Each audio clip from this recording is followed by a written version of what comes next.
driver. Welcome. Good. How you doing? I'll start the meter. Yeah, start the meter. How are you guys? Yeah, good. Sorry, I got We you. had a espresso martini, so we're pretty happy. Oh, you guys on cloud nine now. No, we just kind of were like hoping that we would have a bit of a good drink first off, because every time we go to the city, we have a shitty espresso martini.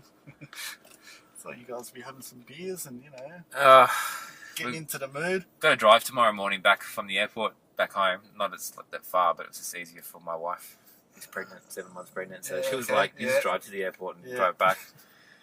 So have a few drinks now and be fine for tomorrow morning. So how did the open to close come about? How did it come about? In Melbourne. Well, Melbourne's been a city, I guess. We were actually discussing this before. When was the last time we came to Melbourne? When was it? 6 years ago. 6 years ago. Or probably God's Kitchen. Oh, was it God's Kitchen? Oh, wasn't shit. it? Yeah, we forgot about that.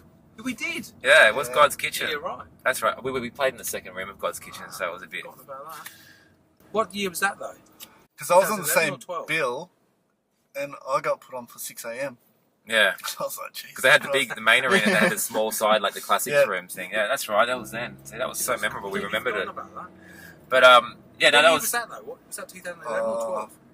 I can't remember the year, but it is going back a bit. But then I did a show at Chase's a few years back, played by myself. Yeah. And yeah, that was not very memorable night either. So. How do you find playing solo compared to the duo thing? It's a bit different because we have to sort of run tracks by beforehand what we're going to play, because some of the rework we do in the studio and stuff, we've got to make sure that Stuart's comfortable with those tracks being played out as well. Yeah.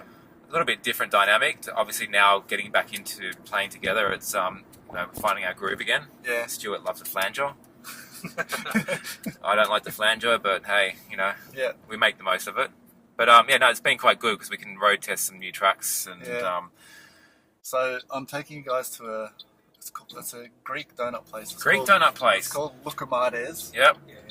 Now, Married a Greek girl. He's married to a Greek girl, yeah. Well, maybe you can take it next time you're down here. It's nice and close. Yep. But they have one of those trucks, like a they food have truck? Yeah. food truck. And I tried it when they had it at Moomba, and it was quite nice. The line was, it took me about half an hour. Oh, you're the donut It was aficionado, worth aren't you? it. And they've opened up a store now, so if we can find a parking spot, which, it might take us 2 hours to get that. We'll Yeah. rub our hands together and we'll see if we can rub some magic off you, some Sydney magic.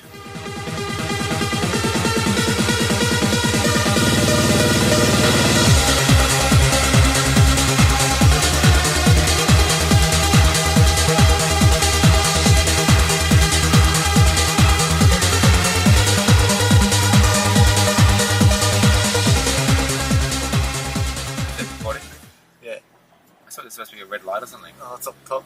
Oh, is it? Yeah. So, the crowdfunding thing, 1998, Yep. 20 years. I can't believe it's been 20 years, but I guess the crowdfunding thing came from the recent vinyl crowdfunding campaign we did, yeah. where we're doing the limited edition vinyl run. I've joined that, so I'm waiting for my copy. Yeah, you got the Oh, limited yeah, edition, good yeah. Limited edition, how many copies? 150 or 100? 98. 98 copies.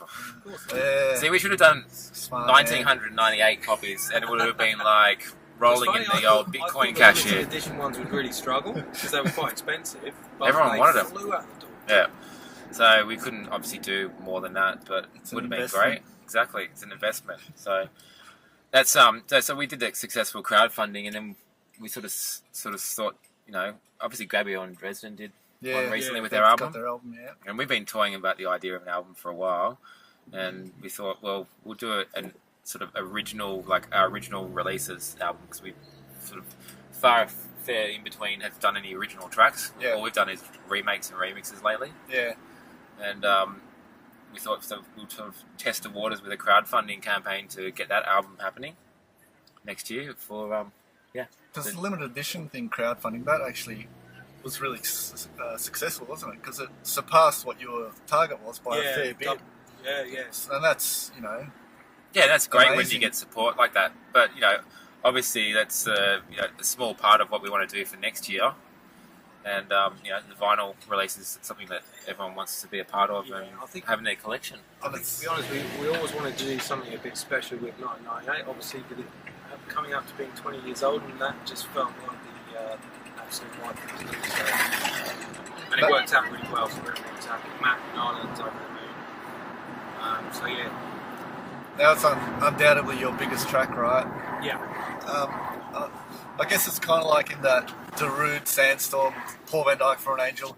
Is it hard to, you've set a benchmark for yourself, and then you got to kind of maintain it. So how do you work once you're trying to come up with new stuff? Well, to go back to the olden days, after Matt wrote 1998 the riff and the track was produced by all of us. Yeah. Matt wanted to call it the wheel because in his mind he was like, how do I better this? I don't. Yeah. We don't. So that's why originally we were thinking of calling it the wheel, and it's difficult, especially after the way the track was received. Like it was the right track at the right time. We were lucky to have the support we got, especially from Paul van Dyk and everyone at Atasever and that. So yeah, to better that, it's almost impossible. Because a lot of people, when they talk about trance, it's like that's one of their iconic. If you want a definition of trance, that is the track. Well, that's why we get pigeoned being a one-track wonder, to be honest. Yeah. We've written many tracks, but that's the one people know. And the interesting thing is, still people, even young people, come up to us today and go, "Your track, amazing." So that's really good from that perspective. But it is hard; you can't replicate that. So we're not even going to try it. Well, I guess it's not replicating. How do you follow it up? You don't. Well, it's hard to follow up on all of that. It's like we've had a lot of tracks in the last sort of 5 years we've done quite well and well received, that people still request all the time. But in the end, when we're playing a set, everyone's always coming up to us with their phone going, 998, play Goriello remix, play Matt Derry remix. It's a common theme, and we could play probably like every single remix back to back for like 3 hours. God no. But I think we would bore everyone if we did that. It was like, I think Paul van Dyk at one point said, "I'm not playing for an Angel ever again."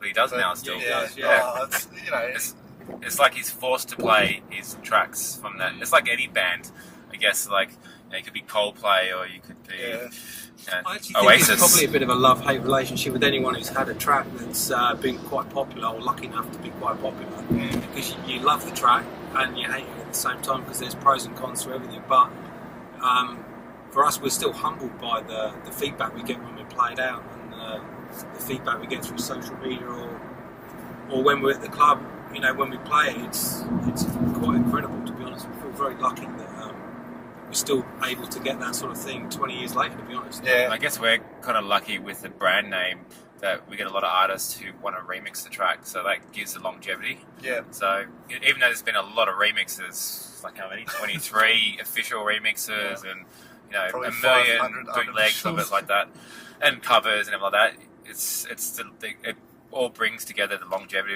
of the track itself. Yeah. So in 5 years' time, probably still getting people going, "Oh, I want to remix 1998 or do this and do that," and it's like, whatever. Probably wouldn't have been remixed as much as Cafe Del Mar though. No, that's more, but it's coming close. Yeah. Oh, I think Adagio for strings. I think there was really? a Reddit article I remember reading about what was the most remixed trance track, and they were comparing, trying to list all the remixes and stuff. And It'd be I think good to find that out, though. Yeah, well, I think we have to do some. Anyone out there wants to do a bit of research for us, see what's the most remixed trance track ever, and then get back to us, and we'll make it worth your while. Go on. What are you going to do? We'll give them What are you offering? We'll give them a free vinyl. Are we talking about this? You getting naked? Okay, hang on. Falling along the floor. Whoever could do like sick fuck, eh? some uni student or someone who's really good with documenting something. Go and search how many remixes of certain things. Adagio for strings is a good benchmark. 1998, Cafe Del Mar. See how many official remixes and official remixes, not bootlegs, there are, and then get back to us. Contact us through Facebook, and if you do a really good job, we'll give them a free vinyl from the vinyl pressing we're doing. So go and do it. First heard here. We'll see what's the most remixed trance track ever. So did someone? You guys were talking about it before. I don't know if it was true. Is it someone mentioned a Kickstarter campaign for a binary Finary tattoo? Is that right? Yeah. Well, we're talking about stupid Kickstarter goals you can do, or pledges you can do. If we were going to do our artist album, we could do a stupid kind of high priced item that see if someone would actually go and like yeah. Something pledge towards it. ridiculous. Yeah. Something like suggested getting a tattoo on his backside for $6,000. yeah, like a binary Finary tattoo, but like you could choose where it goes. Obviously, they're not on a face or on like some private part, but like one of us would get a tattoo, or Stuart would get a tattoo of our logo, and Might cost more for... yeah, exactly, and they can choose where they want it. So they pledge X amount of dollars, and we'll get a tattoo done on our both wrist. Of them, and when you guys stand together or combine, it becomes like a piece of artwork. Imagine that if it was on the backsides though. Yeah. Exactly, we could slap Moon asses in the together. cloud at the end of the night. Yeah, binary Finary, and with a big moon in the middle. Yeah. There's a real weird shift, and people aren't buying MP3s now, they're just streaming. Some people saying vinyl sales have gone back up, but is that because MP3 sales have gone down? Well, I think it's a nostalgic element to certain things. People used to collect vinyls all the time and have like vinyl walls and shelving, and IKEA they even sell vinyl picture frames you can put your favourite vinyls in. So people like that type of stuff. Like we get a lot of people sending through pictures of like their Atasever collection of vinyl, Aquarius records, vinyl of the track, and it just sort of goes hand in hand. I guess that's how the Kickstarter campaign came for the vinyl release with the 20th anniversary. That's what a few people mentioned about the limited edition, is it was going to go straight on the wall and they're never going to play it. So you go straight to grandma's. And... So that because we're doing a new version of 1998 specifically for that piece of vinyl, some people might never hear it. It's never going to be played. It's kind of weird. The creativity that was around back then, as opposed to the production techniques now, there's something there that's pretty good. Well, it was all hardware back then, right? Well, it's not so much that, it's the like you listen to the technique. It's all melody. Yeah. Like it's really strong melody. Like some of that seems a bit lacking these days. Yeah, it's not overproduced, which is like what happens nowadays with a lot of these tracks. They get so overproduced in different sound, and everyone wants to be like this soundscape designer kind of. Yeah. And the other thing is, you get like ASOT, everyone wants to sound like that. Yeah. So music tends to get a bit more generic, whereas back then there was nothing like that. So it was whatever you wanted to write. But I think the whole thing about hardware to software is there's now the software is so mature and developed so well, you can't necessarily tell much of a difference between hardware and software in some cases. So I don't really think that's necessarily a thing. Yeah, we're in RBT mode here now. Oh fuck, I hope they don't check for look at mothers. Yeah. No, you're going to get... Oh, yes. Awesome. Don't tell them you're filming. Just say you're doing it. Yeah, awesome. So we're going in for a drug test now with Ahmet here. So fuck, we're going to have to get a cab, eh? Actually, they're doing an RBT. This is awesome. You're going to get an RBT. Should we angle the camera? Maybe this person down here has been that guy's busted. Yeah. He's coming out. Oh, this guy's nicked.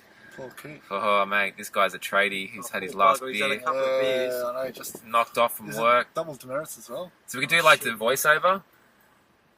Kevin here thought he would have a beer just before his knock-off time for Christmas. Don't be Kevin. Kevin's nicked. Don't be Kevin. Yeah. Don't be a Kevin. Good. How you going? Just get one long continuous breath into the straw, thanks. Don't be too long. Worries. The guy that's get nicked, did he? What was that? The guy that's get nicked for like RBT, was he over the limit? Don't know, he may not have the license on him. Oh. Could have been any reason. Have a good one, guys. See Thank ya. you. Yeah. See you later.